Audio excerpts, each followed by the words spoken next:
밥값 하려면 똥부터 퍼야지. 천하의 재벌 회장을 머슴처럼 부려먹는 7살 동자승. 평생 갑질만 하던 회장님이 재래식 화장실에서 오열한 진짜 이유. 민광열의 기침소리가 대성상회 안채를 뒤흔들었다. 마른 기침이 아니었다.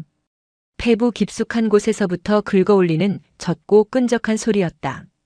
그가 손에 쥐고 있던 비단 손수건에 선명한 붉은 꽃이 피어났다. 대행수 어른. 의원 김씨가 떨리는 손으로 침통을 챙겨 넣으며 고개를 숙였다. 방 안에는 최고급 자개장과 청나라에서 들여온 화려한 도자기들이 즐비했지만 그 모든 부귀영화도 죽음의 냄새를 가리지는 못했다.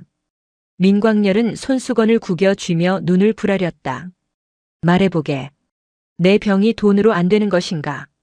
김씨는 차마 눈을 마주치지 못하고 바닥에 머리를 조아렸다.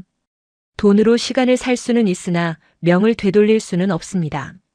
폐가 이미 돌처럼 굳어가고 있습니다. 이대로 상단에 머무시며 화를 다스리지 못하시면 길어야 석 달입니다. 석 달. 민광열은 헛웃음을 삼켰다. 조선 팔도의 쌀값과 소금값을 쥐락펴락하며 안 되는 일도 되게 만들었던 그였다. 관찰사조차 그의 앞에서는 굽신거렸고 왕실의 내탕금조차 그의 주머니에서 나왔다는 소문이 돌 정도였다. 그런데 고작 패덩어리 하나가 내 인생의 장부를 강제로 덮으려 한다니. 민광열은 의원을 내보내고 박석이를 불렀다. 박석이는 민광열의 그림자 같은 존재였다. 박석이. 그 용하다는 무당, 흑암 노파를 찾아가야겠다. 어른, 그 노파는 미치광이입니다. 게다가 산세가 험하여 지금 몸 상태로는 무리입니다. 내 몸은 내가 안다. 당장 채비해라. 민광열이 흑암 노파를 찾은 것은 살고 싶다는 희망보다는 오기에 가까웠다. 의술이 포기했다면 비상식적인 힘이라도 빌려 이 억울함을 해명받고 싶었다. 가마꾼들이 땀을 뻘뻘 흘리며 험준한 바위산 중턱에 이르렀을 때 썩은 나무 냄새가 진동하는 움막 하나가 나타났다. 가마에서 내린 민광열이 헛기침을 하며 움막으로 들어서려 하자 안에서 날카로운 쇠 긁는 소리가 들려왔다. 비단옷을 입은 시체가 걸어 들어오는구나. 민광열은 멈칫했다. 어둠 속에서 번뜩이는 눈동자 하나가 그를 쏘아보고 있었다. 흑암 노파였다. 그녀는 쌀을 뿌리거나 방울을 흔드는 대신 다 달아빠진 맷돌을 천천히 돌리고 있었다. 드르륵 드르륵. 그 소리가 마치 민광열의 뼈를 가는 듯 했다. 내가 누군지 아느냐? 알지. 평생 남의 등만 밟고 살아온 놈. 하늘 높은 줄 모르고 금탑을 쌓았으나 그 무게가 내 숨통을 조이는구나. 노파의 말은 정확했다. 민광열은 숨을 헐떡이며 물었다. 살 방법이 있나? 노파가 맷돌을 멈췄다. 정적이 흘렀다. 있지. 허나 내 놈 자존심이 허락지 않을 게다. 돈은 얼마든지 주겠다. 돈? 저승사자가 노잣돈 모자라 널 데려가려는 줄 아느냐? 내 놈이 살려면 내가 쌓은 모든 걸 버려야 한다. 내가 가장 혐오하고 가장 천하다 여기는 곳으로 기어들어가야 해. 노파가 손가락으로 북쪽 산맥을 가리켰다. 태백산 줄기 끝 전기도 들어오지 않고 인적도 끊긴 무연사라는 절이 있다. 그곳에 가서 딱 100일 동안 내 이름 석자를 지우고 머슴으로 살아라. 머슴? 이 민광열더러 남의 밑을 닦으라는 말이냐? 민광열이 격분하여 소리치자 또다시 격렬한 기침이 터져나왔다. 피가 바닥에 튀었다. 노파는 그 피를 보고 킬킬거렸다. 그래. 피를 토하며 죽든가 똥을 푸며 살든가. 선택은 내 몫이다. 단 조건이 있다. 누구도 내가 대성상회의 주인임을 알아선 안 된다. 수행원도 돈도 비단옷도 안 된다. 내가 가진 것이라곤 오직 썩어가는 몸뚱어리 하나여야 한다. 만약 내가 누군지 들키거나 내가 가진 힘을 쓰는 순간 내 명줄은 그 즉시 끊어질 것이다. 박석이가 나서며 노파를 제지하려 했으나 민광열이 손을 들어 막았다. 그의 눈빛이 흔들렸다.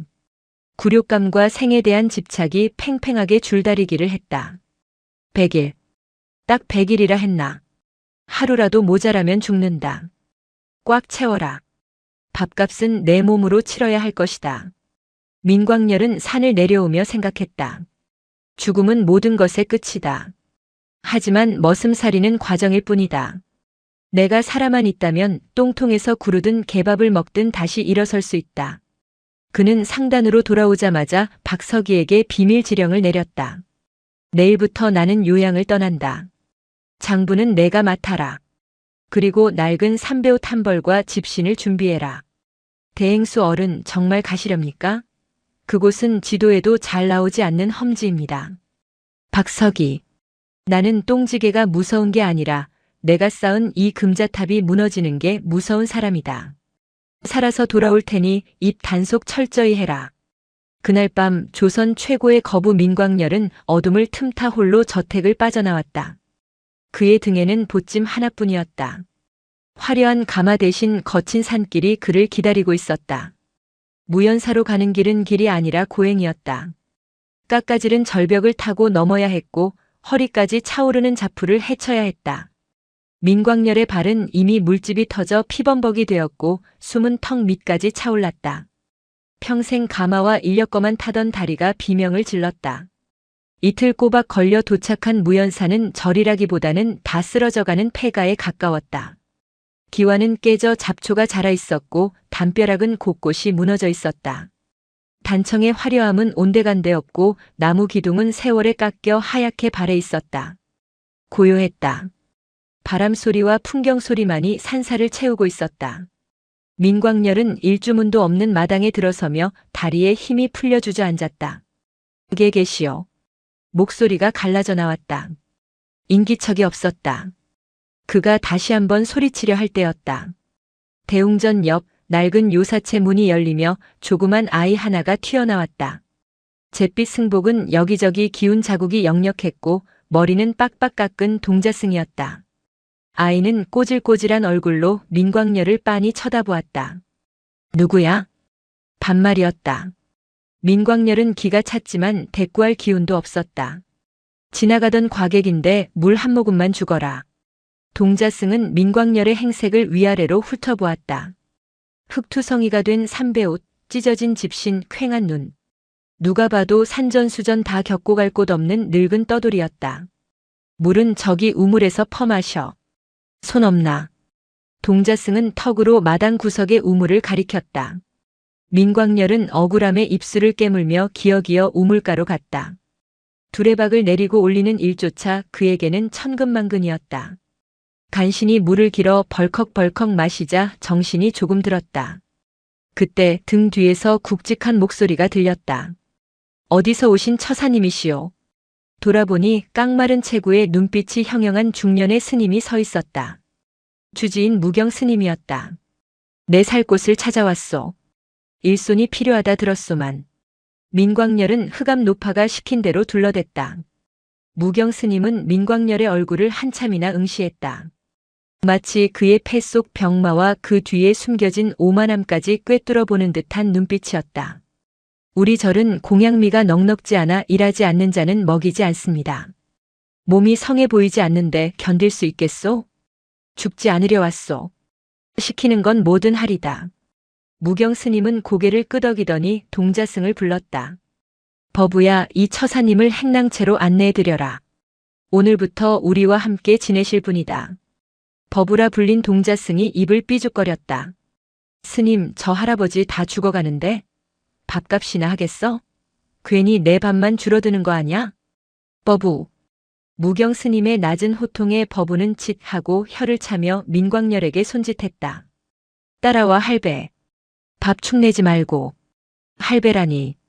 감히 대성상의 대행수에게. 민광렬의 주먹이 부들부들 떨렸지만 그는 참아야 했다. 행랑채는 외양간을 개조한 듯 허술하기 짝이 없었다. 바닥에는 볏짚이 깔려 있었고 찬바람이 숭숭 들어왔다. 짐 풀고 나와. 곧 공양 시간이니까. 버부가 횡하니 나가버리자 민광렬은 볏짚 위에 쓰러지듯 누웠다. 이것이 내가 살아야 할 곳이라니. 천장에는 거미줄이 쳐져 있고 퀴퀴한 곰팡이 냄새가 코를 찔렀다. 눈물이 핑 돌았다. 잠시 후 종소리가 울렸다. 민광렬은 허기를 참지 못하고 식당인 공양간으로 향했다. 스님 셋과 버부 그리고 민광렬이 둘러앉았다. 밥상은 초라했다. 거친 보리밥과 시래기 된장국, 그리고 짠지 몇 조각이 전부였다. 민광열은 수저를 들 힘도 없어 손을 떨며 국을 떠넣으려 했다. 달그락. 숟가락이 그릇에 부딪히는 소리가 요란했다. 시끄러워. 버부가 밥을 오물거리며 타박했다. 밥 먹을 때 소리 내는 거 아냐? 그리고 밥알 흘리지 마. 그거 다 농사지은 사람 피땀이야. 민광열의 숟가락에서 밥알 몇 개가 상 위로 떨어졌다. 평소 같으면 상을 엎었을 일이다. 하지만 배가 너무 고팠다. 그는 떨어진 밥알을 주워 먹어야 하나 고민했다. 회장의 체면이 그를 막았다. 그때 버부가 젓가락으로 민광열이 흘린 밥알을 콕 집어 자신의 입에 넣었다. 아깝게. 할배, 돈 많아? 쌀 귀한 줄 모르네. 민광열은 얼굴이 화끈거렸다. 평생 수천 가마니의 쌀을 거래했지만 쌀 한 톨의 무게를 느껴본 적은 없었다. 처사님 드시지요. 무경 스님이 조용히 권했다. 민광열은 국물에 보리밥을 말아 허겁지겁 삼켰다. 목구멍으로 넘어가는 거친 보리알이 모래알 같았지만 위장은 그것을 반가워하며 요동쳤다. 식사가 끝나자마자 버부가 빈 그릇들을 챙겨 민광열 앞에 턱하니 내려놓았다. 처사님이라며? 밥 먹었으니 설거지는 할배가 해. 여긴 공짜 밥 없어. 민광열은 멍하니 그릇탑을 바라보았다. 내가 설거지를? 뭘 멍하니 있어? 물 길어다가 닦으라고. 찬물이라고 엄살 피우지 말고. 7살 꼬마의 호통에 조선 제1의 거부가 쭈그려 앉아 그릇을 닦기 시작했다.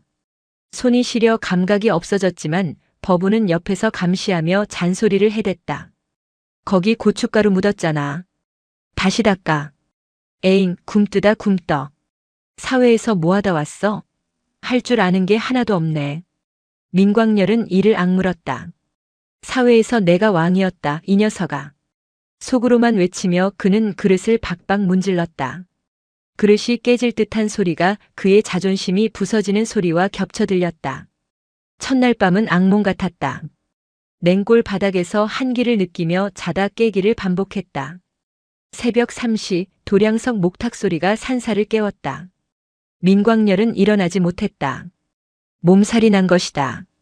하지만 버부가 방문을 발로 차고 들어왔다. 일어나. 해가 중천에 뜨겠어. 밥값 해야지. 내 몸이 불덩이 같다 하루만 쉬게 해다오. 꾀병 부리지 마. 어제 밥 2그릇 먹는 거 다 봤어. 주지 스님이 기다리셔. 버부는 억지로 민광열의 팔을 잡아 끌었다.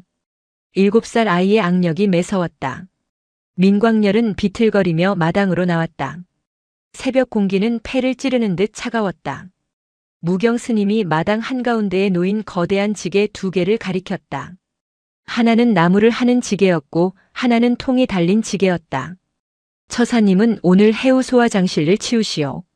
해우소라니요? 똥을 풀라는 말씀입니까? 민광열의 눈이 뒤집혔다. 설거지는 참았다. 하지만 똥이라니. 우리 절은 똥이 곧 밥이요. 묵혀서 밭에 거름으로 써야 내년 농사를 짓습니다. 가장 중요한 일이니 정성껏 하시오. 무경 스님은 뒤도 돌아보지 않고 법당으로 들어갔다. 남겨진 것은 민광열과 버부 그리고 지독한 냄새를 풍기는 똥지게뿐이었다. 할배 뭐해? 코 막지 마. 그거 다 우리가 먹고 싼 거야. 더러운 거 아냐? 버부가 능숙하게 똥바가지를 민광열에게 쥐어주었다.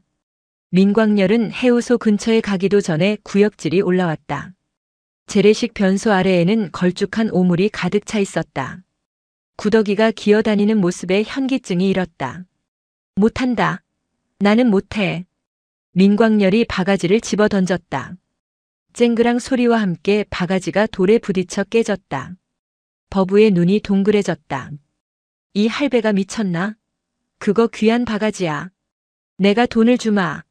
사람을 써라. 내 주머니에 은전이 있다. 이걸로 아랫마을 가서 일꾼을 불러.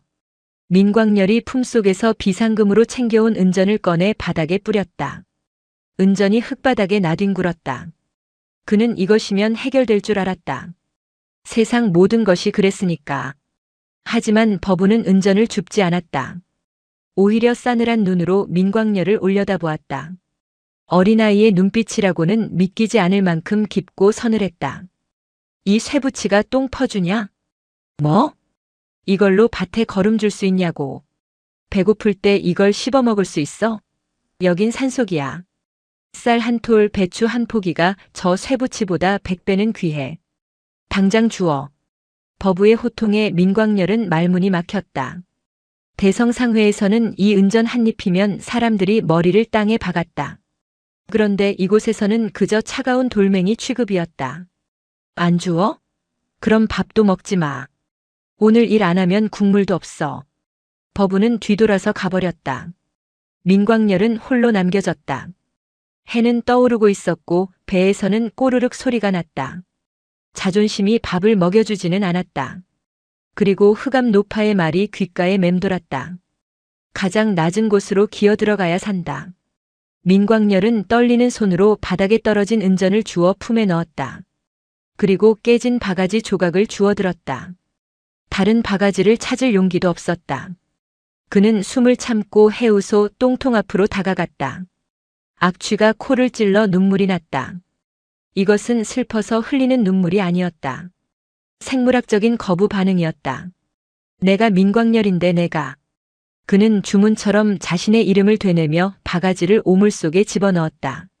묵직한 무게가 손목을 타고 전해졌다. 퍼올린 오물을 지게통에 붓다가 그만 중심을 잃었다. 철퍼덕. 오물이 그의 삼배옷과 얼굴에 튀었다. 민광열은 비명조차 지르지 못했다. 너무나 끔찍해서 현실감이 없었다. 그는 똥물이 묻은 얼굴을 닦을 생각도 못하고 주저앉아 허공을 응시했다. 그때 멀리서 버부가 다시 나타났다. 손에는 무언가가 들려 있었다.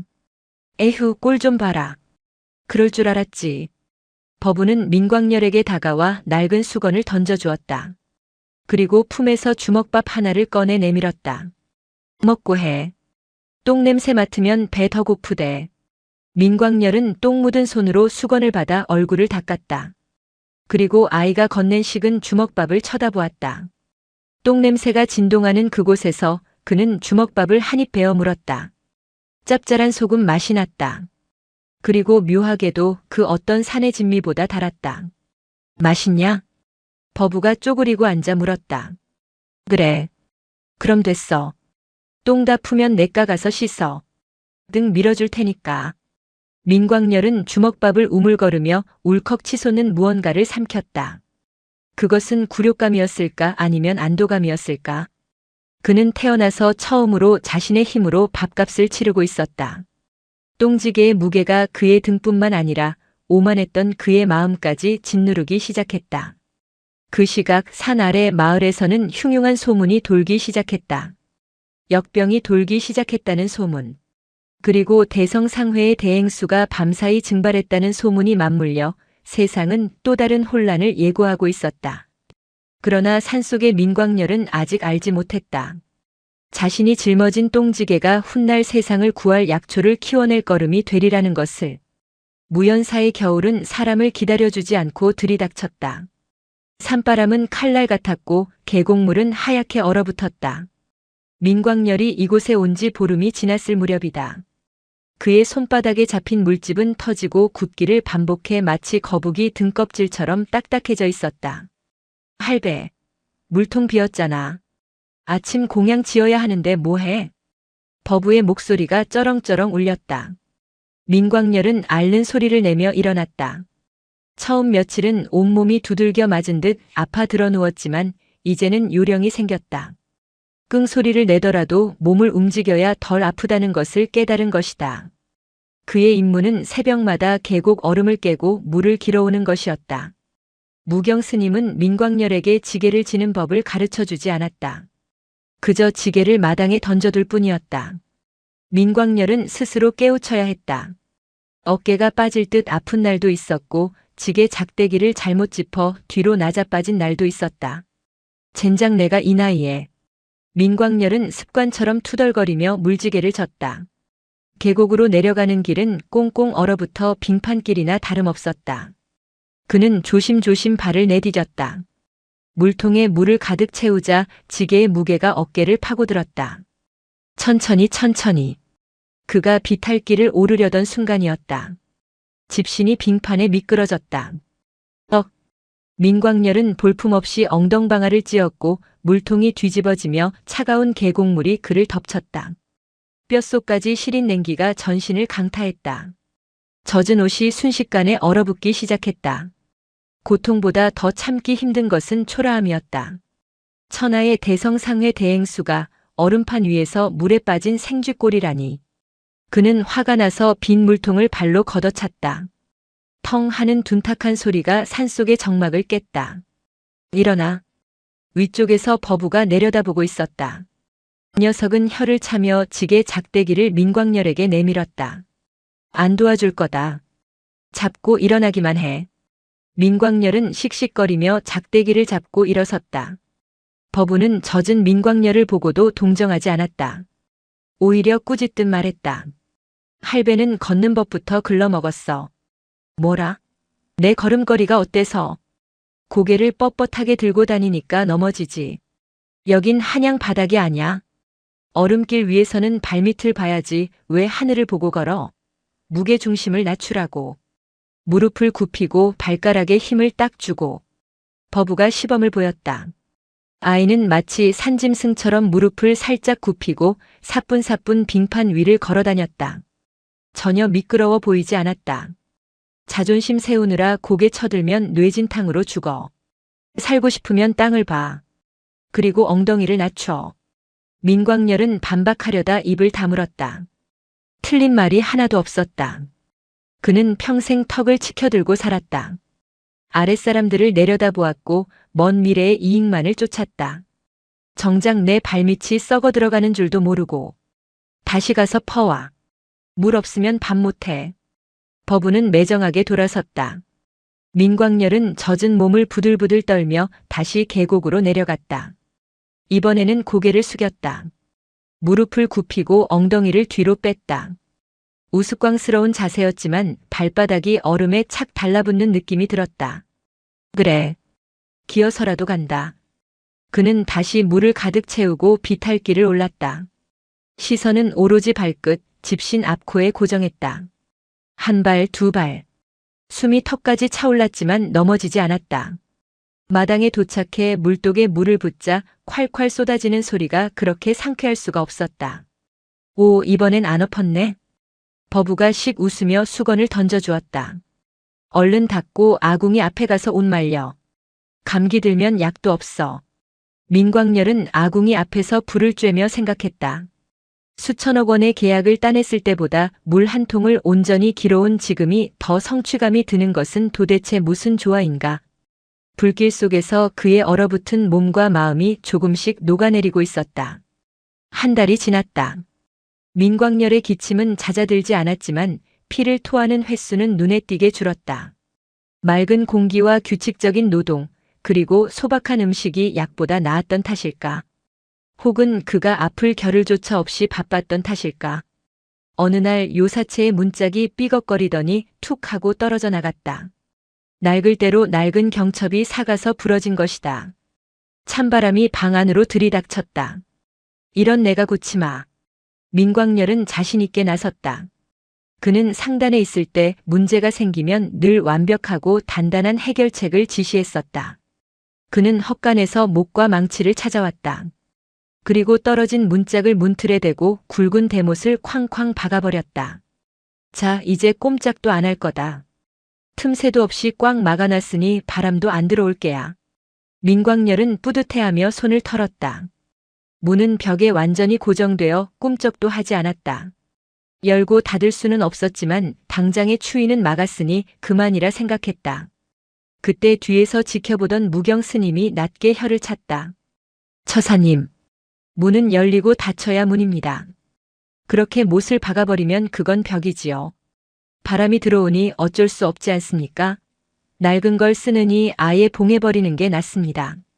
민광렬은 자신의 처방이 최선이라 믿었다. 썩은 환부는 도려내거나 덮어버리는 것.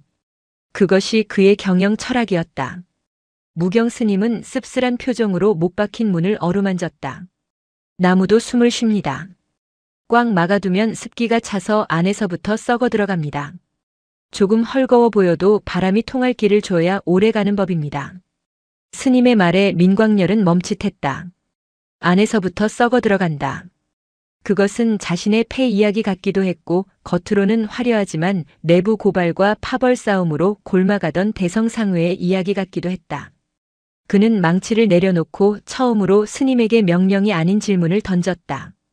그럼 어떻게 해야 합니까? 평생 남에게 어떻게 해라라고만 말해왔던 그 입에서 나온 낯선 문장이었다. 무경 스님은 미미하게 웃었다. 못을 빼고 가죽끈으로 느슨하게 묶으십시오. 바람이 좀 들어오면 어떻습니까? 옷을 한 벌 더 껴입으면 그만인 것을. 민광열은 멍하니 서 있다가 다시 도구를 들었다. 박았던 못을 힘겹게 빼내고 낡은 가죽끈을 찾아와 문을 달았다. 문은 삐걱거리며 열리고 닫혔다. 문틈으로 황소바람이 들어왔지만 방 안의 탁한 공기는 밖으로 빠져나갔다. 그날 저녁 버부가 산 아래 마을에서 시주를 받아 돌아왔다. 아이의 표정이 어두웠다. 스님, 마을 분위기가 이상해. 사람들이 다 문을 걸어 잠그고 안 나와. 무슨 일이더냐? 아랫마을 김진산의 머슴이 말해줬는데 역병이 돈대. 벌써 3명이 죽어서 거적에 말려나갔대. 역병. 그 단어가 주는 공포가 방 안에 무겁게 내려앉았다. 민광열은 숟가락을 멈췄다. 상단은 무사할까? 박석이는 잘 대처하고 있을까? 불안감이 엄습했다. 하지만 지금 그가 할 수 있는 일은 아무것도 없었다. 그는 이곳에서 이름 없는 처사일 뿐이었다. 쌀도 얼마 못 얻어왔어. 당분간 죽을 쑤어 먹어야 할 것 같아. 버부가 빈 바랑을 내려놓으며 한숨을 쉬었다. 민광열은 자신의 밥그릇을 내려다보았다. 반쯤 남은 보리밥. 평소 같으면 맛없다 투정했을 그 밥이 갑자기 사무치게 귀해 보였다. 그는 밥그릇을 들어 버부의 그릇에 덜어주었다. 할배 미쳤어? 왜 이래? 버부가 눈을 동그랗게 떴다. 나는 속이 더부룩하다. 너는 한참 클라인이 더 먹거라. 거짓말. 아까 배에서 꼬르륵 소리 나는 거 다 들었는데. 잔말 말고 먹어. 남기면 혼낼 테다. 민광열은 짐짓 호통을 치고 밖으로 나왔다.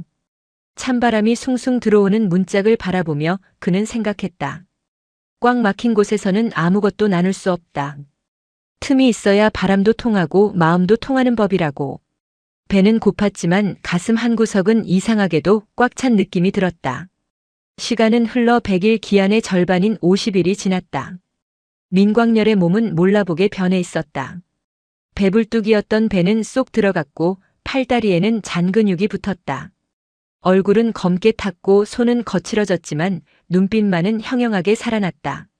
하지만 마음의 병은 예고 없이 찾아왔다. 비가 추적추적 내리는 밤이었다. 민광열은 잠을 이루지 못하고 뒤척이다가 해우소 청소를 하러 나갔다. 밤비에 섞여 똥냄새가 더욱 진동했다. 그는 빗자루로 해우소 바닥을 쓸다가 문득 멈춰섰다. 빗물 웅덩이에 비친 자신의 얼굴이 보였다. 덥수룩한 수염, 꾀죄죄한 몰골. 나는 누구인가? 대성상회 회장 민광열인가 아니면 무연사의 똥지개꾼 처사인가? 상단에 두고 온 가족들은 나를 걱정이나 하고 있을까? 아니, 내가 죽으면 유산 싸움을 하느라 바쁘지 않을까? 평생 돈으로 사람을 부렸지만 정작 내 사람이라 부를 수 있는 이는 몇이나 되었던가. 고독감이 밀물처럼 밀려왔다. 돈이 사라지니 관계도 사라졌다. 그가 가진 것은 오물 묻은 빗자루 하나뿐이었다. 서러움이 북받쳤다. 폐가 찢어질 듯 아파오면서 기침이 터졌다. 그는 빗물 섞인 바닥에 주저앉아 기침을 토해냈다. 쿨럭쿨럭. 기침은 어느새 흐느낌으로 변했다. 으흐흐. 회장의 체면도 사내의 자존심도 빗물에 씻겨 내려갔다. 그는 어린아이처럼 엉엉 울었다. 똥간 옆에 쪼그려 앉아 세상에 버려진 고아처럼 울었다. 그때 끼익하고 해우소 문이 열렸다. 버부였다. 아이는 잠옷 차림으로 비를 맞으며 서 있었다. 할배 안 자고 뭐해? 민광열은 황급히 눈물을 훔치며 고개를 돌렸다. 아무것도 아니다. 비가 와서 청소 좀 하려고. 버부는 빗자루를 든 민광녀를 빤히 쳐다보았다. 어둠 속에서도 아이의 눈은 맑게 빛났다.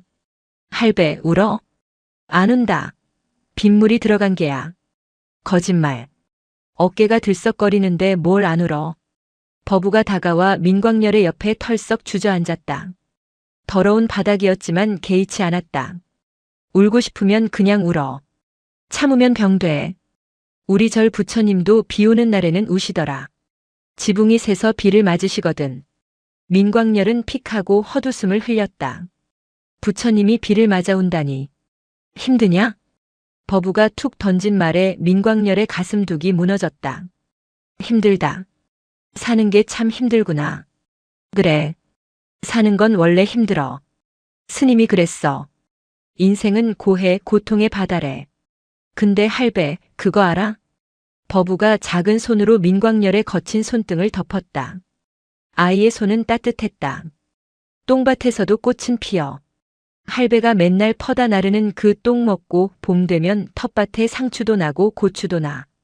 할배가 똥지게 질 때마다 냄새난다고 찡그리지만 사실은 생명을 나르는 거야. 생명을 나른다. 민광렬은 그 말을 입안에서 굴려보았다. 내가 평생 나른 것은 돈뭉치와 서류뿐이었는데 그것들은 생명을 살리기는커녕 사람을 옥죄고 죽이기도 했다. 그런데 이 천한 똥지게가 생명을 살린다니. 할배, 밥값 톡톡히 하고 있어. 그러니까 울지 마. 내일 얼굴 퉁퉁 부으면 보기 싫어. 버부는 민광렬의 등을 투박하게 두어 번 두드려주고는 다시 방으로 뛰어들어갔다. 빨리 들어와. 감기 옮기지 말고. 빗속에 홀로 남겨진 민광렬은 자신의 손을 내려다보았다. 똥냄새가 배어 지워지지 않는 손. 하지만 그 손은 더 이상 부끄럽지 않았다. 그는 빗물에 젖은 얼굴을 쓱 문지르고 자리에서 일어났다. 비는 계속 내렸지만 더 이상 춥지 않았다. 가슴 속에 작은 불씨 하나가 켜진 듯 했다. 그것은 회장 민광렬이 아닌 인간 민광렬이 처음으로 느낀 온기였다. 다음 날 아침 무경 스님이 그를 불렀다. 처사님, 부탁이 하나 있습니다. 말씀하십시오. 마을에 역병이 심해져 약재를 구하러 가야 하는데 일손이 부족합니다. 나와 함께 산을 내려갔다 오시지요. 산 아래. 민광렬이 피해서 도망쳐온 그 세상이었다. 하지만 그는 주저하지 않고 고개를 끄덕였다. 가겠습니다. 그의 눈빛은 예전과 달라져 있었다. 욕망으로 번들거리던 눈이 아닌 맑고 단단한 눈이었다. 그는 지게를 짊어졌다. 이번에는 자신의 살 길을 위해서가 아니라 누군가를 살리기 위해 지게를 지는 것이었다. 무경 스님과 민광렬 그리고 짐꾼을 자처한 버부가 산을 내려와 마주한 첫 풍경은 고요였다. 그러나 평화로운 고요가 아니었다. 죽음이 짓누르는 무거운 침묵이었다. 마을 입구에는 금줄이 쳐져 있었고 곳곳에 붉은 깃발이 꽂혀 있었다. 역병이 휩쓸고 간 자리였다. 민광렬은 숨을 들이켰다. 매캐한 냄새. 시신을 태우는 연기와 썩어가는 집단 냄새가 뒤섞여 폐를 찔렀다. 관아에서는 무엇을 하고 있습니까?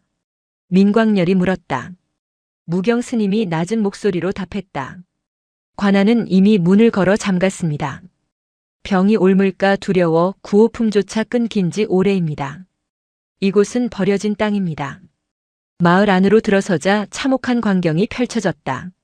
길가에는 거적에 덮인 형체들이 방치되어 있었고 살아남은 이들은 눈이 퀭한 채 흙을 파먹거나 나무 껍질을 벗기고 있었다.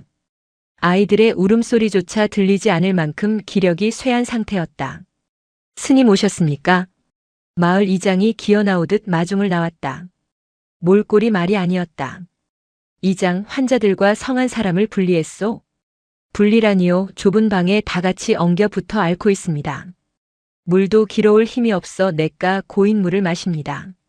민광렬의 미간이 구겨졌다. 상단 경영의 기본은 리스크 관리와 분류다. 썩은 사과는 골라내야 나머지 사과를 살릴 수 있다. 그런데 이곳은 썩은 것과 성한 것이 뒤엉켜 함께 썩어가고 있었다. 이보시오. 당장 멈추시오. 민광렬이 갑자기 소리를 질렀다. 우물가에서 오염된 물을 깃던 안악을 향한 호통이었다. 모두가 놀라 그를 쳐다봤다. 민광열은 지게를 내려놓고 이장 앞으로 성큼성큼 걸어갔다. 그의 눈빛에서 처사의 껍데기가 벗겨지고 수천 명을 호령하던 대행수의 기백이 뿜어져 나왔다. 지금 당장 마을 장정 중 걸을 수 있는 놈들은 다 나오라 하시오. 그리고 마을 어귀의 헛간을 비우시오. 환자는 거기로 옮긴다. 성한 사람들은 바람이 통하는 정자로 모으고. 이장이 당황하여 무경 스님을 쳐다봤다. 스님, 이 처사는 누굽니까? 왜 이래라 저래라. 무경 스님은 민광열을 제지하지 않았다. 오히려 조용히 합장하며 말했다. 그의 말을 따르십시오. 살 길을 아는 분입니다. 민광열은 답답함에 가슴을 쳤다. 뭘 보고만 있어. 불부터 피워. 물은 무조건 끓여 먹인다. 솥단지 다 걸어. 그의 호령에 죽어가던 마을의 기이한 활기가 돌기 시작했다. 그것은 희망이라기보다는 압도적인 카리스마에 눌린 본능적인 복종이었다. 민광열은 지시만 하지 않았다. 직접 소매를 걷어붙이고 환자를 업어날랐다. 썩은 내가 진동하는 환자의 몸이 그의 등, 명주 비단만 두르던 그 등에 엎였다. 할배 안 무거워? 버부가 환자의 다리를 받쳐주며 물었다. 민광열은 거친 숨을 몰아쉬며 답했다. 무겁다. 천근만근이다. 근데 내가 지은 죄업보다는 가볍구나. 민광열은 알고 있었다. 자신이 매점매석하여 쌀값을 폭등시켰을 때 얼마나 많은 이들이 이렇게 죽어갔을지. 눈앞의 지옥도는 사실 자신이 펜대 하나로 만들어낸 풍경의 실체였다. 그는 속죄하듯 환자를 나르고 또 날랐다. 날이 저물자 어느 정도 정리가 되었다. 환자들은 격리되었고 끓인 물과 무경 스님이 가져온 약재로 달인 탕약이 배급되었다. 하지만 근본적인 문제가 해결되지 않았다. 식량과 추가 약재가 턱없이 부족했다. 약초가 동났습니다. 읍내 약재상들이 문을 닫거나 값을 10배로 불려 부르고 있습니다. 이장의 보고에 민광열의 눈초리가 매서워졌다. 어느 상단이요? 내 대성상의 지점이라 하더이다. 본점에서 물량을 통제하라는 지시가 내려왔다며. 민광열의 심장이 덜컥 내려앉았다. 대성상회. 내 회사. 내가 만든 괴물. 본점 지시라고. 네. 쌀과 약재를 풀지 말고 창고에 쟁여두라 했답니다. 값이 더 오를 때까지 기다린다고. 그것은 민광열이 병상에 눕기 전 박서기에게 직접 내렸던 지침 중 하나였다. 위기는 곧 기회다. 흉년에 매입하고 풍년에 풀어라. 그 차가운 경영 원칙이 지금 내 눈앞에서 사람들을 죽이고 있었다. 민광열은 주먹을 꽉 쥐었다. 손톱이 살을 파고들었다. 내가 다녀오겠소. 처사님 빈손으로 가서 뭘 어쩌시려고요? 그들은 피도 눈물도 없는 장사치들입니다. 장사치 머리 꼭대기에 있는 게 뭔지 보여주겠소. 민광열은 버부를 불렀다. 버부야, 나랑 읍내 좀 가자. 내 똘망똘망한 눈이 필요하다. 밤길 위험해. 호랑이 나와. 호랑이보다 더 무서운 놈 잡으러 가는 거다. 따라와. 두 사람은 횃불 하나의 의지에 밤길을 걸어 읍내로 향했다. 대성상회 읍내 지점은 굳게 닫혀 있었지만 창고 쪽에서는 불빛이 새어나오고 있었다. 민광열은 문을 두드리는 대신 뒷문으로 돌아가 창고지기들이 나누는 소리를 들었다. 이번에 한탕 크게 하겠어. 대행수 어른이 편찮으시다더니 도끼는 더 오르셨나 봐. 물건 절대 풀지 말라시네.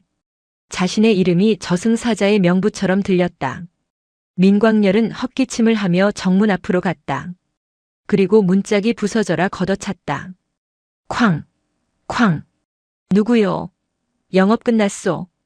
지점장이 짜증 섞인 얼굴로 문을 열고 나왔다. 그는 남루한 행색의 노인과 꼬마를 보고 코웃음을 쳤다. 거러지들이 밥 구걸하러 왔나? 썩 꺼져. 물건을 사러 왔다. 창고에 있는 승마와 갈근 전량. 지점장은 기가 막힌 듯 웃었다. 전량? 돈은 있고 이 늙은이가 노망이 났나. 그게 얼만 줄 알아? 민광열은 품에서 무언가를 꺼내는 척하다가 지점장의 눈을 똑바로 쏘아보았다. 그 눈빛은 수십 년간 상대를 기죽여온 대행수의 안광이었다. 지점장이 움찔하며 뒷걸음질 쳤다. 자네 본점 장부 정리할 때 이중 장부 쓰는 거 감사팀이 모를 것 같나? 무슨 소리야? 지난달 관아에 납품한 쌀 등급 속여서 차익 남긴 거. 그리고 작년 흉년 때 뒷돈 챙겨서 기생집에 뿌린 거. 박서기가 알면 자네 목이 몇 개나 붙어 있을까? 지점장의 얼굴이 사색이 되었다. 이 늙은 거지가 어떻게 1급 대회비를 알고 있단 말인가? 너 누구야?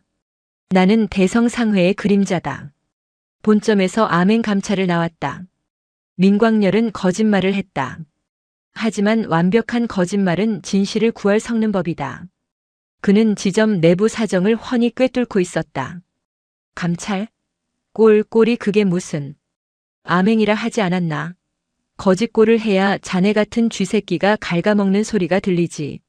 민광열이 호통을 쳤다. 지금 당장 창고 열어. 내일 날 밝기 전까지 구호소로 약재 안 보내면 자네가 횡령한 장부 내일 아침 한양 본점으로 날아갈 거다. 지점장은 다리가 풀려 주저앉았다. 의심스러웠지만 노인의 눈빛과 말투 그리고 너무나 구체적인 정보는 그를 공포에 떨게 했다. 어르신 한 번만 봐주십시오. 시키는 대로 하겠습니다. 민광열은 돌아서며 버부에게 눈짓했다. 버부는 혀를 내두르며 따라왔다. 와, 할배 사기꾼이야? 거짓말 왜 이렇게 잘해? 사기가 아니다. 협상이다. 그리고 놈들이 훔친 걸 제자리에 돌려놓는 것뿐이다. 그날 밤 대성상회 짐꾼들이 약재와 쌀가마니를 지고 줄지어 마을로 들어왔다. 사람들은 기적이라며 무경 스님에게 절을 올렸지만 스님은 어둠 속에 서 있는 민광열을 바라보았다. 민광열은 고개를 돌렸다. 부끄러움이 밀려왔다. 저 물건들은 원래 사람을 살리기 위해 존재해야 했던 것들이었다. 자신이 맡고 있었을 뿐. 약재가 공급되자 마을은 빠르게 안정을 되찾았다. 끓는 물과 약초 냄새, 그리고 사람들의 활기가 죽음의 냄새를 밀어냈다. 민광열은 며칠째 잠 한숨 제대로 자지 못했다. 그의 몸은 한계에 다다르고 있었다. 기침이 멎지 않았고 시야가 흐릿해졌다. 할배 좀 자. 이러다 할배가 먼저 죽어. 버부가 억지로 민광열을 눕히려 했지만 그는 고개를 저었다. 아직 멀었다. 저기 아이가 열이 안 내리지 않느냐? 민광열은 집단 위에 누워 헐떡이는 5살 배기 아이의 머리맡을 지켰다. 아이의 어미는 이미 역병으로 죽고 고아가 된 아이였다. 아이가 헛소리를 하며 민광열의 손가락을 꽉 쥐었다. 아버지. 그 작고 뜨거운 손.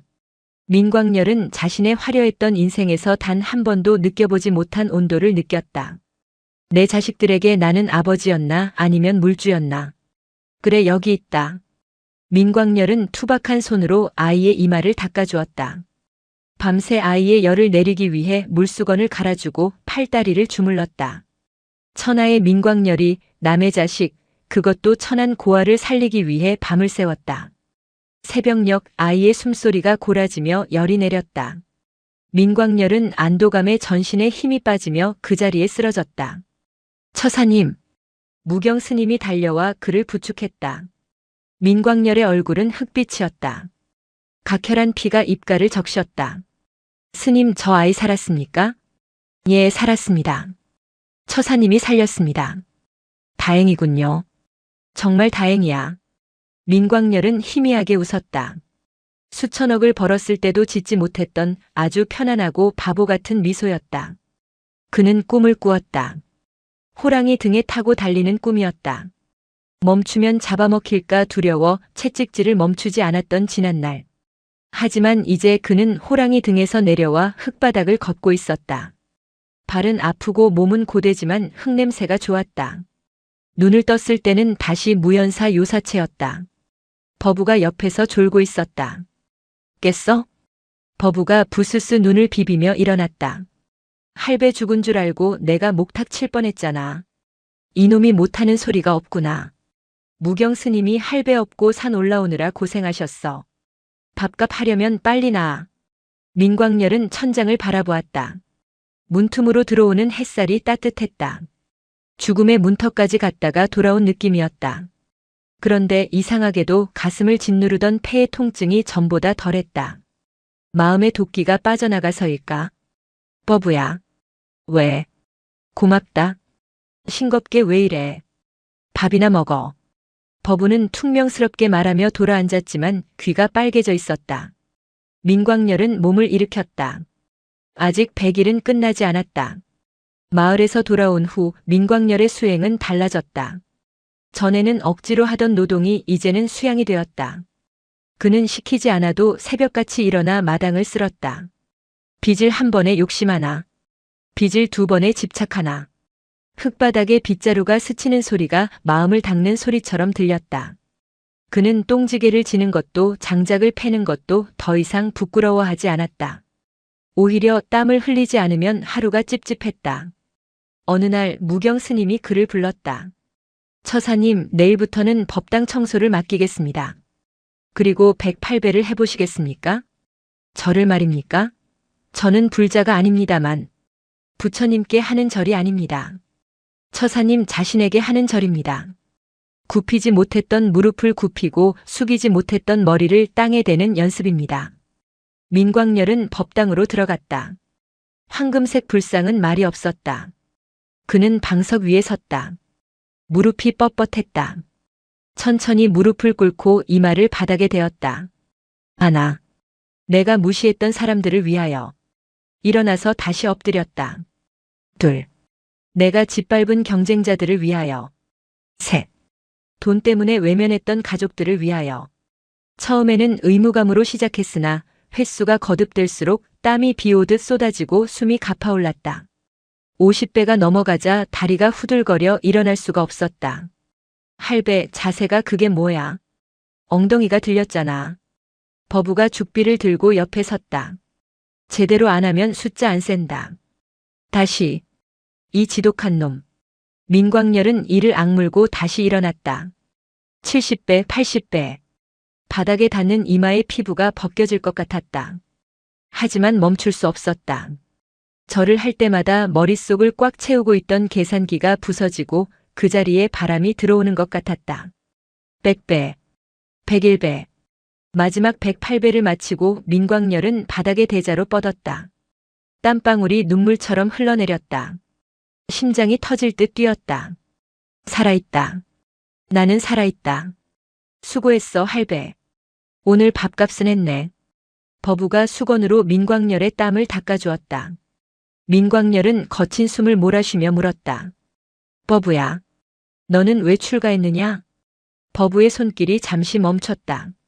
늘 장난기 넘치던 아이의 얼굴에 그늘이 스쳤다. 나는 밥값이 없어서. 밥가? 부모님이 역병으로 돌아가시고 먹여줄 사람이 없어서 절에 버려졌대. 스님이 나를 거둬주지 않았으면 굶어 죽었겠지. 그래서 나는 평생 밥값 해야 돼. 밥은 공짜가 아니니까. 민광열은 가슴이 쿵 하고 내려앉았다. 자신이 그토록 가볍게 말하던 밥값이라는 단어가 이 아이에게는 생존의 무게였다. 그리고 그 역병, 부모를 앗아간 그 시절의 기근과 혼란. 어쩌면 대성상회가 곡식을 매점매석하던 그 시기와 겹칠지도 모른다는 죄책감이 밀려왔다. 민광열은 몸을 일으켜 앉아 버부를 와락 끌어안았다. 땀냄새와 흙냄새가 나는 늙은이의 품. 버부는 당황해서 버둥거렸다. 땀냄새나. 미안하다. 미안하다. 민광열은 그 말만 되뇌었다.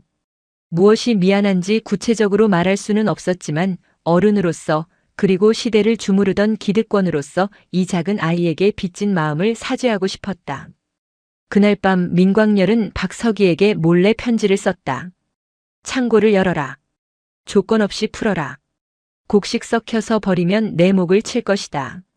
이것은 회장의 명령이 아니라 사람의 부탁이다. 그는 편지를 쓴 종이를 구겨 불쏘시개로 쓸까 고민하다가 결국 다음날 산을 내려가는 약초꾼 편의 인편으로 보냈다. 답장은 바라지 않았다. 그저 변화가 필요했다. 자신이 없는 세상에서도 세상이 제대로 돌아가게 할 변화가. 겨울바람이 잠시 잦아든 오후였다. 민광열은 마당 한 구석에서 장작을 패고 있었다.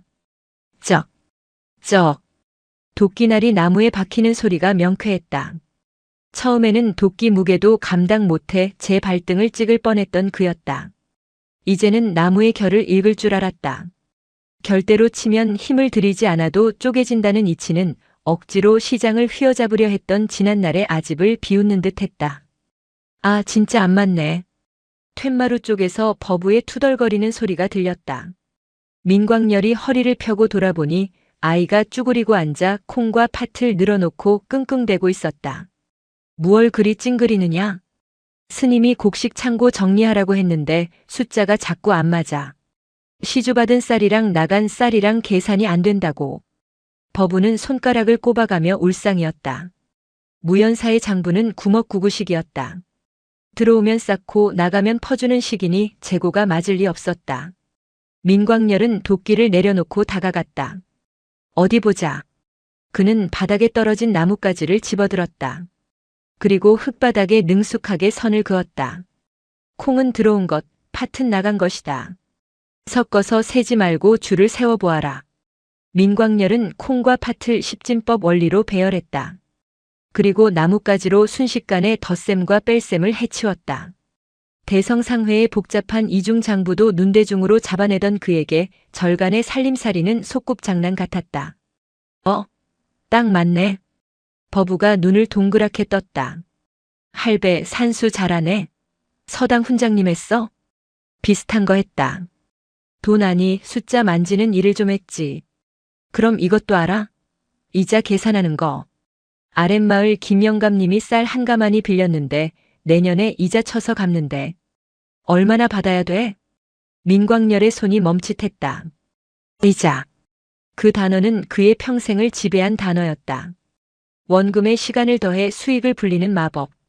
그는 잠시 고민하다가 나뭇가지로 바닥에 썼다. 빵. 그래. 이자는 없다. 에이, 바보 아냐? 빌려줬으면 불려받아야지. 그래야 절 살림이 늘지. 버부가 타박하자 민광열은 씁쓸하게 웃으며 아이의 머리를 쓰다듬었다. 버부야. 쌀은 새끼를 치지 않는다. 심어야 불어나지 창고에 둔다고 불어나면 그건 도둑질이다. 빌려준 쌀은 그저 배고픔을 끄라고 준 것이니 원금만 받으면 그만이다. 아니, 형편이 어려우면 그마저도 잊어버려라. 할배 말은 청산유수네. 근데 왜 눈은 슬퍼 보여? 민광열은 대답 대신 나뭇가지를 부러뜨렸다. 자신이 평생 받아낸 막대한 이자들이 누군가의 피눈물이었음을 이제야 깨달았기 때문이었다. 그때 등 뒤에서 무경 스님의 인기척이 느껴졌다. 스님은 오랫동안 그 모습을 지켜보고 있었다. 늙은 머슴이 어린 중에게 무소유의 경제학을 가르치는 기이한 풍경을. 처사님 글을 아시지요? 무경 스님의 질문은 날카로웠다. 민광열은 당황하여 얼버무렸다. 어깨 너머로 조금 배웠습니다. 글을 아는 것과 이치를 아는 것은 다릅니다. 처사님의 손은 거칠어졌으나 셈법은 부처를 닮아가는군요. 스님은 의미심장한 미소를 남기고 돌아섰다. 민광열은 가슴이 뜨끔했다. 자신의 정체가 조금씩 새어나가고 있다는 불안감과 동시에 인정받았다는 묘한 안도감이 교차했다. 평화롭던 무연사에 불청객이 들이닥친 것은 며칠 뒤였다. 관아의 이방과 포졸들이 들이닥친 것이다. 그들은 거들먹거리며 법당 앞마당까지 흑발로 들어왔다. 주지 있는가? 이방의 고함에 무경 스님이 합장하며 나왔다. 무슨 일로 오셨습니까? 이 절에서 역병 도는 마을에 쌀과 약재를 풀었다지. 그 많은 물자가 어디서 났는가? 혹시 산적대와 내통하여 작물을 숨겨둔 것 아닌가? 트집이었다. 관아가 손 놓고 있을 때 절에서 구호 활동을 하자 민심이 절로 쏠리는 것을 시기한 현감의 짓거리가 분명했다. 혹은 뇌물을 뜯어내려는 수작이었다. 신도들의 시주와 익명의 독지가가 보낸 물품입니다. 부처님의 자비일 뿐 부정한 것은 없습니다. 닥쳐라. 독지가? 그게 누군지 대라. 못되면 내 놈들을 국법을 어긴 죄로 끌고 가겠다. 이방이 무경 스님의 멱살을 잡으려 했다. 버부가 달려들어 이방의 다리를 물어뜯으려 했지만 포졸이 아이를 발로 걷어찼다. 이 쥐방울 만한 게. 버부가 나뒹굴었다. 그 순간 장작 패던 곳에서 둔탁한 소리가 났다. 민광열이 도끼를 장작더미에 꽂아 넣고 걸어 나왔다. 그의 얼굴은 숯검댕이 묻어 있었고 옷은 넉마였지만 걸음걸이는 호랑이처럼 위압적이었다. 거기까지 하시오. 낮지만 묵직한 목소리. 이방은 흠칫 놀라 돌아보았다. 웬 늙은 거지가 눈을 부라리고 있었다. 넌 뭐야? 이 절간 머슴이냐? 관아의 녹을 먹는 자가 백성을 구한 승려를 겁박하다니. 부끄럽지도 않소? 이놈이 어디서 훈계질이야? 여봐라, 이놈을 당장 묶어라. 포졸들이 달려들려 하자 민광열이 소리쳤다. 형전 제14조. 증거 없는 체포와 구금은 불법이다.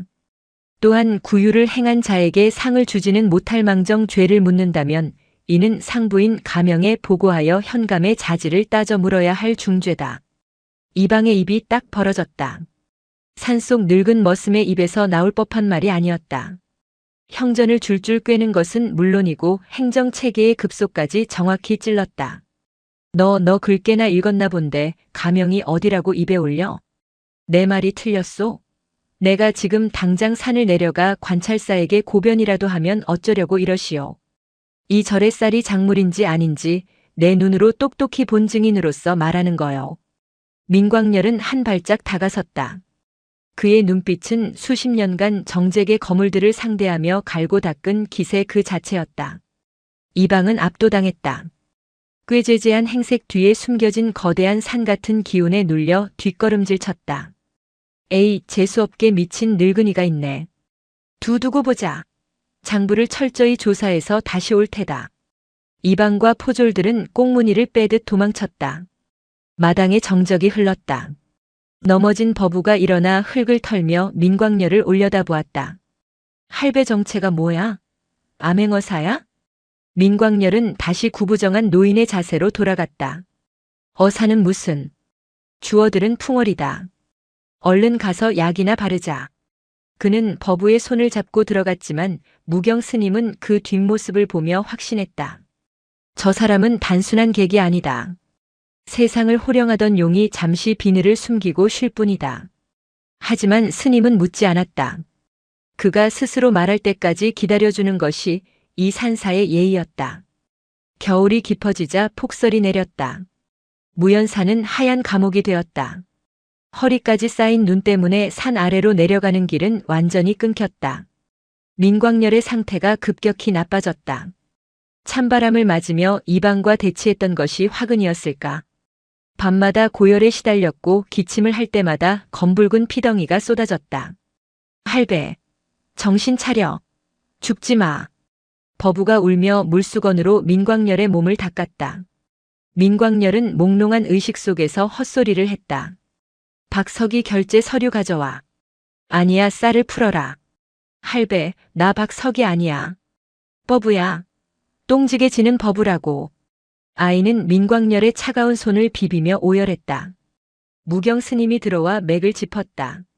맥박이 희미했다. 꺼져가는 등불 같았다. 약초가 떨어졌습니다. 이 눈길을 뚫고 구할 수도 없고. 그때였다. 밖에서 개 짖는 소리가 들렸다. 절에서 키우던 누렁이가 미친 듯이 지저댔다. 이 폭설에 누가? 무경 스님이 문을 열자 눈사람처럼 눈을 뒤집어 쓴 사내 하나가 마당으로 들어서다 쓰러졌다. 검은 코트에 가죽 구두. 산속 절과는 전혀 어울리지 않는 복장이었다. 사람 살려. 무경 스님과 버부가 뛰쳐나가 사내를 부축해 방으로 데려왔다. 사내는 입술이 파랗게 질려 덜덜 떨고 있었다. 그는 품속에서 무언가를 소중히 꺼내 들었다. 젖지 않게 기름종이로 꽁꽁 싸맨 약봉지였다. 사내가 고개를 들어 방 안을 둘러보다가 윗목에 누워있는 민광열을 발견했다. 회 회장님. 박석이었다. 그는 민광열의 편지를 받고 회장이 위독하다는 직감의 수행원도 없이 홀로 귀한 약재를 품에 안고 산을 기어 올라온 것이었다. 대행수 어른. 박석이가 무릎을 꿇고 민광열의 손을 잡았다. 그 소리에 민광열이 힘겹게 눈을 떴다. 흐릿한 시야 속에 익숙한 얼굴이 들어왔다. 박석이냐? 예, 접니다. 늦어서 죄송합니다. 약을 가져왔습니다. 박석이는 울먹이며 약봉지를 풀었다. 산삼과 녹용 세상에서 제일 귀하다는 약재들이었다. 법우와 무경 스님은 그 광경을 멍하니 지켜보았다.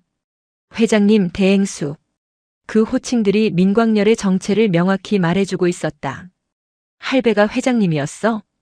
법우가 중얼거렸다.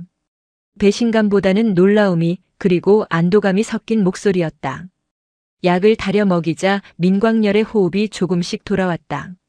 박석이는 무경 스님에게 큰 절을 올렸다. 저희 회장님을 보살펴 주셔서 감사합니다. 대성상회의 비서실장 박석기입니다. 무경 스님은 담담하게 맞절했다. 회장이든 처사든 여기서는 그저 아픈 중생일 뿐입니다. 밤이 깊었다. 기력을 조금 회복한 민광열이 박석이를 불렀다. 어찌 왔느냐? 오지 말라 했거늘. 편지를 받고 가만히 있을 수 없었습니다. 그리고 보고 드릴 것이 있습니다. 말해라. 회장님이 지시하신 대로 창고를 열어 구휼미를 풀었습니다. 그런데 주주들과 다른 상단들이 반발하고 있습니다. 회장님이 안 계신 틈을 타 경영권을 뺏으려는 움직임이 있습니다. 돌아가셔야 합니다. 지금 가셔서 건재함을 보여주셔야 합니다. 박석이의 말은 간곡했다. 헬기가 올 수 없어 직접 모시러 왔다는 그의 말에는 절박함이 묻어 있었다. 하지만 민광열은 고개를 저었다. 아직 100일이 안 되었다. 회장님, 목숨이 왔다 갔다 하시는데 그깟 미신이 무슨 소용입니까? 서울 큰 병원으로 가셔야 합니다. 미신이 아니다. 약속이다. 민광열은 벽에 기대어 앉았다. 창호지 문 밖으로 눈 내리는 소리가 들렸다. 박석이. 나는 여기서 처음으로 잠을 푹 잤다. 똥냄새를 맡으며 밥을 먹었고 얼음 위에서 기어다녔다. 그런데 내가 평생 쌓은 금탑 안에서보다 여기가 더 따뜻하더구나. 회장님, 나는 돌아간다. 하지만 지금은 아니다.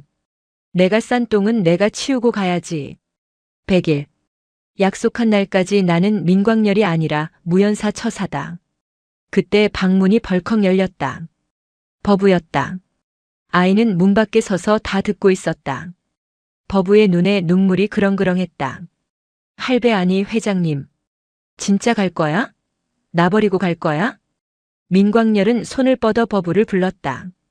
이리 오너라. 법우가 달려와 민광열의 품에 안겼다. 누가 버린다고 했느냐? 나는 밥값 하러 온 일꾼이다. 일 다 마치기 전엔 안 간다. 거짓말쟁이. 부자면서 왜 거지인 척했어? 내가 막 똥지게 지라고 구박했는데. 내가 구박해줘서 살았다. 내가 나를 회장이 아니라 똥 푸는 노인네로 봐줘서 그래서 내가 사람인 걸 잊지 않을 수 있었다. 민광열은 아이를 꽉 안았다. 밖에는 여전히 눈보라가 몰아치고 있었지만 방 안은 세 사람의 온기로 훈훈했다. 그러나 민광열은 알고 있었다.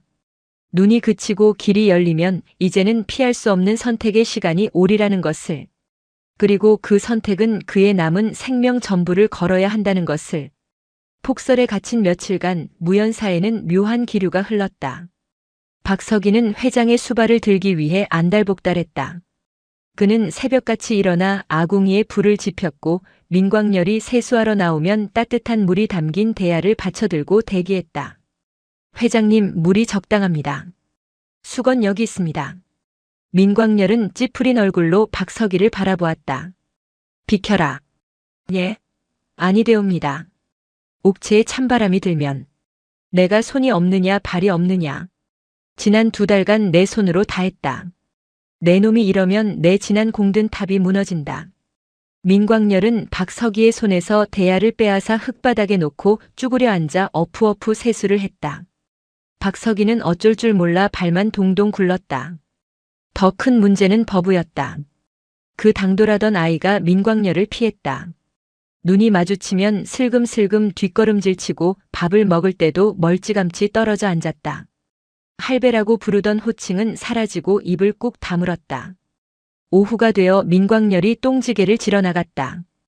박석이가 기겁을 하며 달려들었다.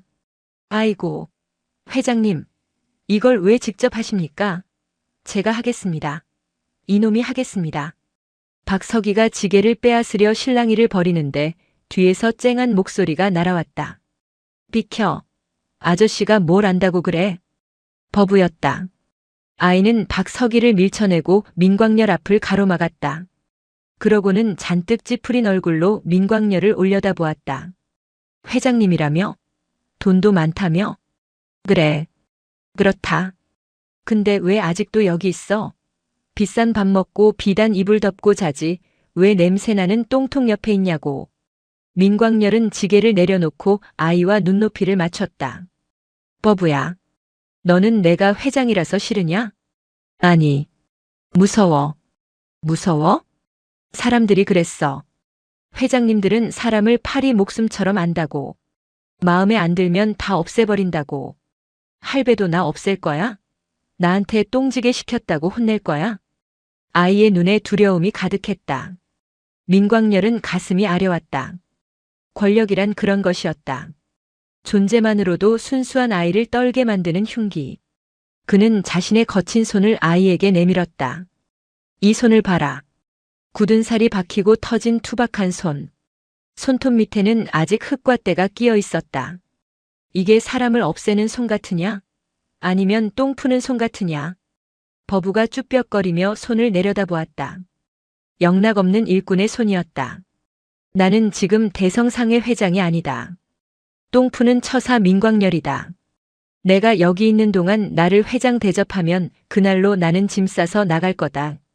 내가 나를 다시 할배라고 부르고 밥값을 독촉해야 내가 산다. 알겠느냐? 버부의 눈동자가 흔들렸다. 민광열은 시익 웃으며 똥바가지를 들어 올렸다. 그리고 박석이 저놈은 허우대만 멀쩡했지 일머리가 없어. 똥지게는 내가 더 잘 진다. 그 말에 버부가 피식 웃음을 터뜨렸다. 맞아. 아까 보니까 장작도 못 패더라. 완전 새님이야.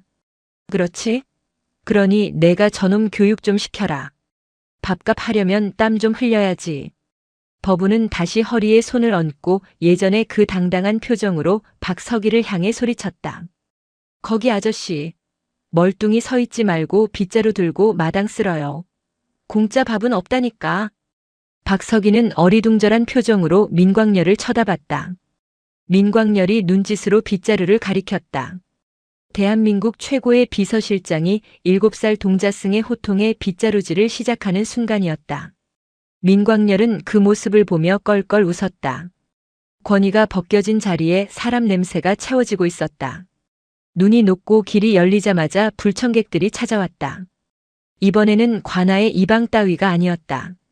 대성상회의 2인자이자 민광열의 자리를 호시탐탐 노리던 최전무였다.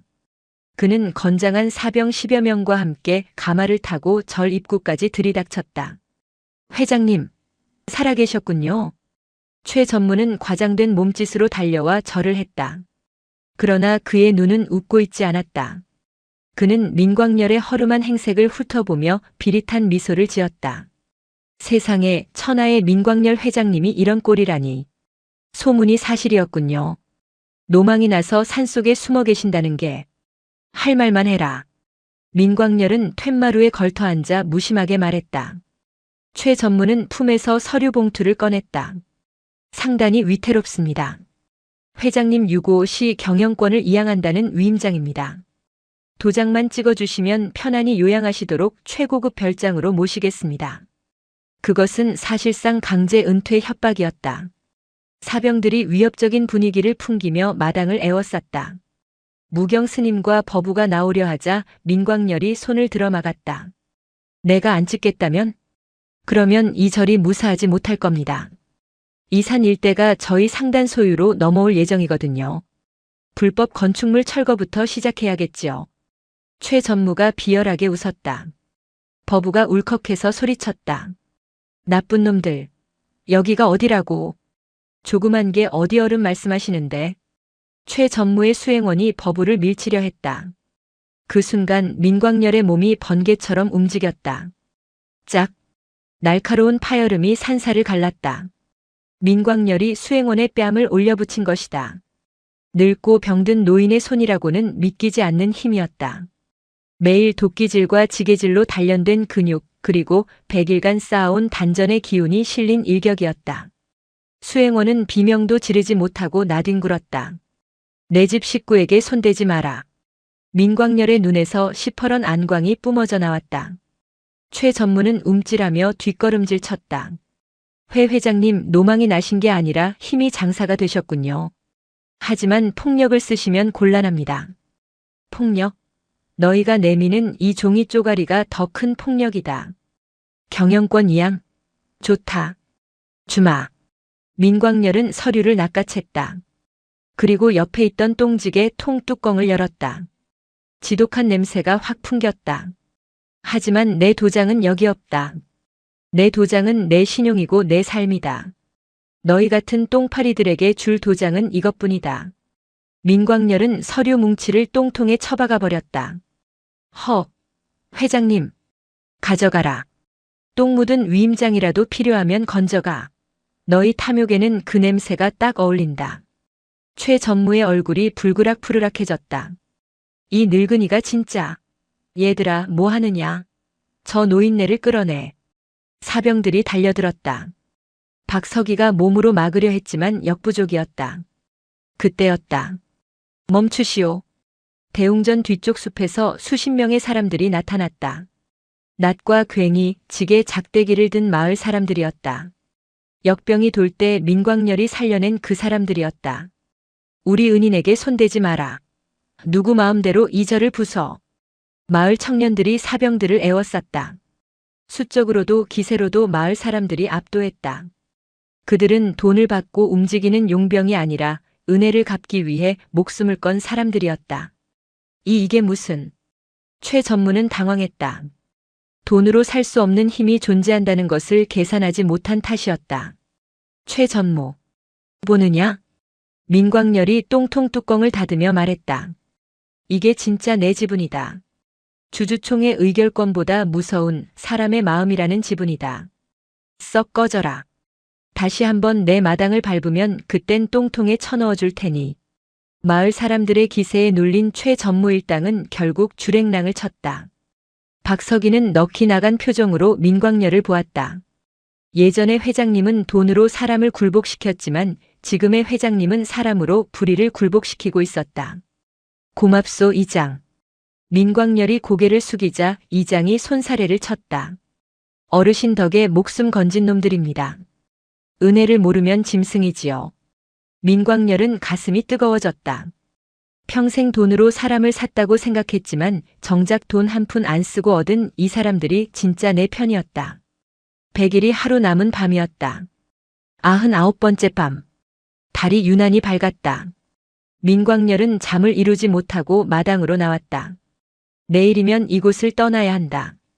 돌아가야 할 곳은 다시 전쟁터 같은 상단이었지만 마음가짐은 전과 달랐다. 그는 헛간으로 가서 나무 판자를 꺼냈다. 그리고 며칠간 틈틈이 깎아온 현판을 다듬었다. 심청정 마음이 맑고 깨끗하다. 서예가 뺨치던 명필이었던 그가 붓 대신 조각칼로 꾹꾹 눌러 새긴 글씨였다. 투박하지만 힘이 넘쳤다. 안 주무십니까? 무경 스님이 다가왔다. 내일이면 떠납니다. 밥값은 하고 가야지요. 해우소 문패가 낡아서 하나 새로 팠습니다. 해우소의 심청정이라 재미있군요. 비우는 곳이니 마음도 비우라는 뜻입니까? 똥만 비우는 게 아니라 욕심도 비우고 가라는 뜻입니다. 제가 그랬던 것처럼. 스님은 빙그레 웃으며 민광열의 옆에 앉았다. 처사님, 처음 오셨을 때 죽음이 두려우셨지요. 지금도 두려우십니까? 민광열은 밤하늘을 올려다보았다. 폐는 여전히 가끔 욱신거렸고 기침도 완전히 멎지는 않았다. 의사가 말한 시한부 기한이 다가오고 있었다. 아직 살고 싶습니다.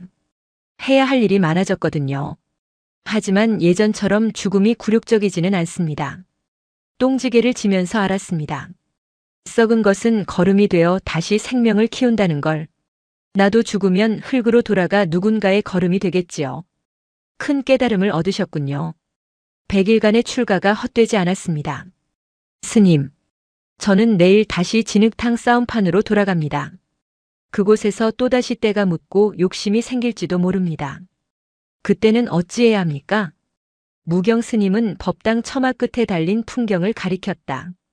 바람이 불면 소리가 나지만 바람이 지나가면 풍경은 소리를 붙잡지 않습니다. 흔들리되 머물지 마십시오. 때가 묻으면 닦으면 되고 넘어지면 일어나면 됩니다. 처사님에게는 이제 빗자루가 있지 않습니까? 민광열은 고개를 끄덕였다. 마음의 빗자루. 언제든 다시 초심으로 돌아올 수 있는 기억의 빗자루. 다음 날 새벽 100일째 되는 아침 해가 떴다. 민광열은 승복을 벗어 개어놓고 자신이 입고 왔던 옷을 입으려다 멈췄다. 비단옷은 헐거워져 있었고 어색했다. 그는 다시 낡은 삼배옷을 걸쳤다. 그리고 박서기가 가져온 구두 대신 너덜너덜해진 집신을 신었다. 회장님, 그 차림으로 가시렵니까? 박서기가 놀라서 물었다. 이게 편하다. 그리고 상단에 있는 놈들에게 보여줘야지. 호랑이가 가죽을 바꿨다고 이빨이 빠진 건 아니라는 걸. 버부가 마당에서 기다리고 있었다. 아이는 울지 않으려고 입술을 꽉 깨물고 있었다. 버부야. 간다며. 빨리 가. 민광열은 아이 앞에 쪼그리고 앉았다. 그리고 품에서 무언가를 꺼냈다. 그것은 그가 처음 이곳에 왔을 때 바닥에 뿌렸다가 버부에게 혼났던 그 은전 한 잎이었다. 그는 그 은전에 구멍을 뚫어 목걸이로 만들었다. 이거 가져라. 이게 뭔데? 돈이잖아. 필요 없어. 돈이 아니다. 내 마음이다. 내가 나에게 가르쳐 준 것. 돈은 똥오줌보다 못할 수도 있고 사람을 살릴 수도 있다는 그 가르침을 잊지 않으려고 내가 부적처럼 품고 있던 건다. 이제 내가 가져라. 나중에 어른이 되면 이 은전의 무게를 아는 사람이 되어라. 버부는 결국 울음을 터뜨렸다. 할배 의왕. 가지마. 나랑 같이 똥지게 져. 민광열은 아이를 와락 끌어안았다. 눈시울이 뜨거워졌다. 나는 간다. 하지만 내 마음은 여기 똥통 옆에 두고 간다. 힘들면 언제든 찾아오마. 민광열은 자리에서 일어났다. 박서기가 대기시킨 가마를 타지 않고 지팡이를 짚고 걷기 시작했다. 회장님, 가마를 타시지요. 걷겠다. 내 두 발로 걸어 들어갈 것이다. 대성상회 정문으로. 등 뒤에서 무경 스님과 버부 그리고 마을 사람들이 손을 흔들었다. 민광열은 뒤돌아보지 않았다. 다시 세상 속으로, 그러나 이제는 완전히 다른 세상 속으로 걸어 들어가는 그의 뒷모습은 그 어느 때보다 거대해 보였다. 지게를 벗어던진 호랑이가 아니라 지게를 마음속에 품은 호랑이의 귀환이었다. 한양 한복판 대성상의 본점은 거대한 성체와 같았다.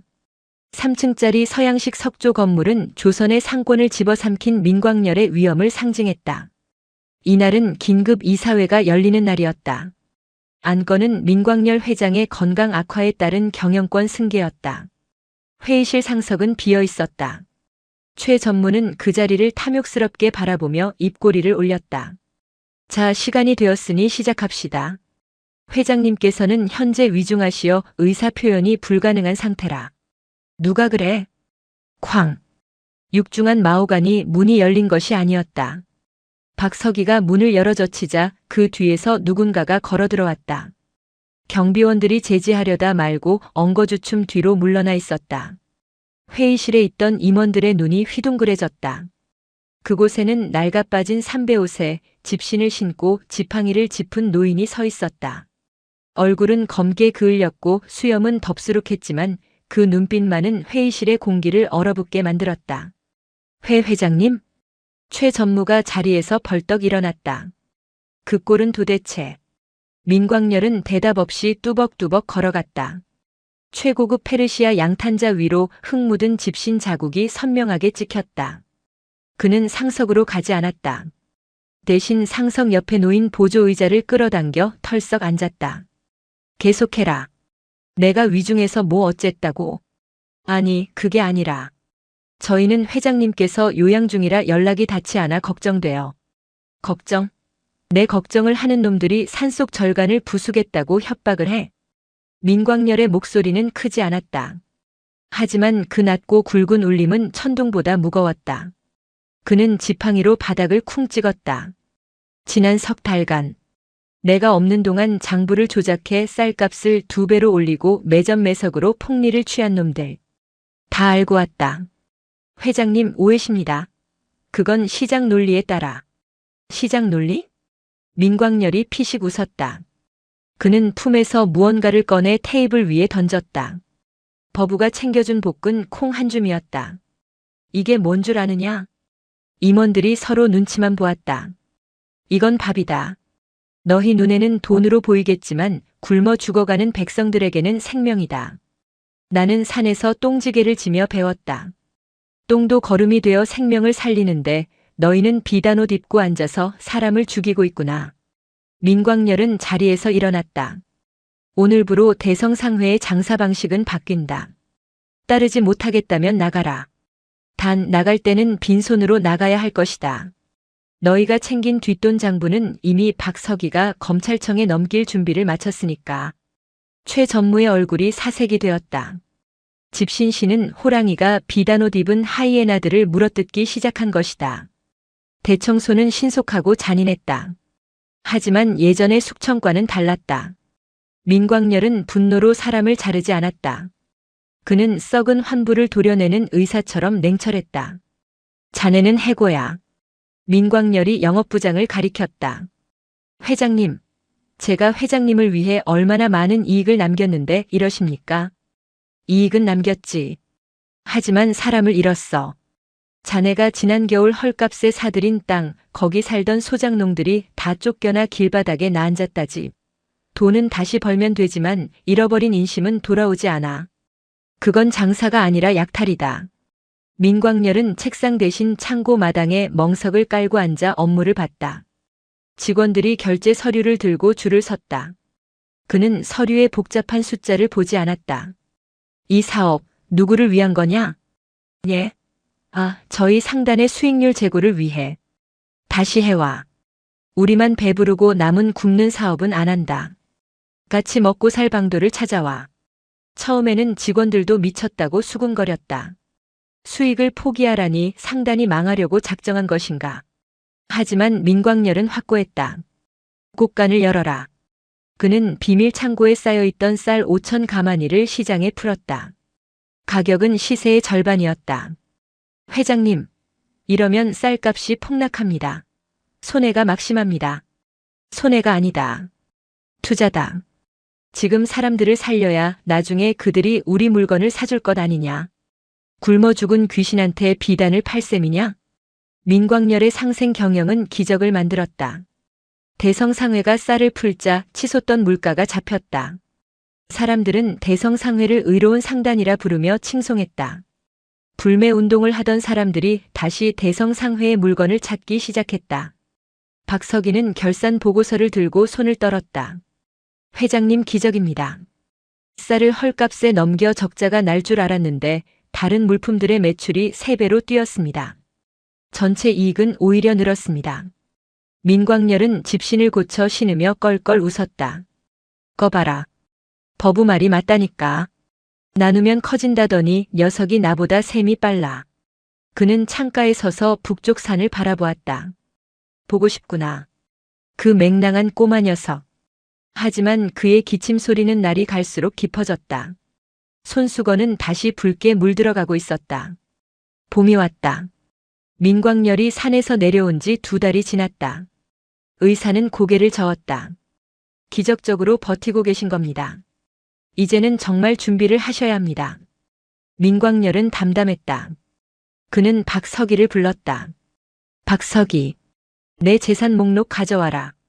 여기 있습니다. 이 중에서 내 가족들이 먹고 살 만한 것과 상단 운영 자금만 남기고 전부 정리해라. 전부라면 어디에 쓰시려고요? 무연사. 인연 없는 자들을 위한 절이라 했지. 나는 무연재단을 만들 거다. 부모 잃은 아이들, 돈 없어 치료 못 받는 노인들, 갈 곳 없는 사람들을 위한 학교와 병원을 지어라. 민광열은 떨리는 손으로 서류에 도장을 찍었다. 쾅. 그 소리가 마치 인생의 마침표를 찍는 소리 같았다. 그리고 내 마지막 부탁이 있다. 말씀하십시오, 회장님. 나를 그곳으로 데려다다오. 며칠 뒤 대성상회의 행렬이 산으로 향했다. 하지만 이번에는 헬기도 가마도 아니었다. 민광열은 휠체어에 앉아 산 입구까지 갔고 거기서부터는 박서기의 등에 엎였다. 무거울 텐데. 아닙니다. 회장님 너무 가벼우십니다. 박서기는 눈물을 참으며 산길을 올랐다. 등 뒤에 엎인 노인은 천하를 호령하던 거인이었으나 지금은 깃털처럼 가벼웠다. 절 입구에 다다르자 익숙한 냄새가 났다. 흙냄새, 나무 냄새, 그리고 희미한 걸음 냄새. 왔다. 민광열이 쉰 목소리로 중얼거렸다. 마당에서 빗질하던 아이가 고개를 들었다. 버부였다. 아이는 잠시 멍하니 있다가 빗자루를 내던지고 달려왔다. 할배. 버부가 박서기의 등에 엎인 민광열에게 매달렸다. 왜 이제 왔어? 내가 얼마나 기다렸는데. 무경 스님도 법당에서 나왔다. 스님은 민광열의 얼굴을 보자마자 모든 것을 직감했다. 마지막 인사를 하러 왔다는 것을. 어서 오십시오, 처사님. 방을 데워두었습니다. 민광열은 박서기의 부축을 받아 툇마루에 앉았다. 숨이 찼지만 표정은 그 어느 때보다 편안했다. 버부야. 응, 할배. 나 밥값 하러 왔다. 거짓말. 다 죽어가면서 무슨 밥값을 해. 버부는 울먹이며 민광열의 마른 손을 잡았다. 그래도 내가 하던 일은 마무리해야지. 지게 가져오너라. 안 돼. 미쳤어? 빈 지게라도 져야겠다. 그래야 내 마음이 편해. 민광열의 고집에 못 이겨 무경 스님은 빈 지게를 가져왔다. 민광열은 툇마루에 앉은 채로 어깨에 지게끈을 걸쳤다. 그 무게감이 어깨를 누르자 그는 비로소 집에 온 것 같았다. 좋구나. 아주 좋아. 그날 밤 민광열은 요사체 방에 누웠다. 그가 처음 왔을 때 묵었던 문틈으로 바람이 들어오던 그 방이었다. 박서기와 무경 스님 그리고 버부가 곁을 지켰다. 박서기. 예, 회장님. 너는 돌아가서 재단을 잘 꾸려라. 그리고 가끔 뻣뻣하게 굴지 말고 빗자루질도 좀 하고. 명심하겠습니다. 민광열은 시선을 돌려 무경 스님을 보았다. 스님. 제가 가져온 돈다발은 다 사회에 돌려줬습니다.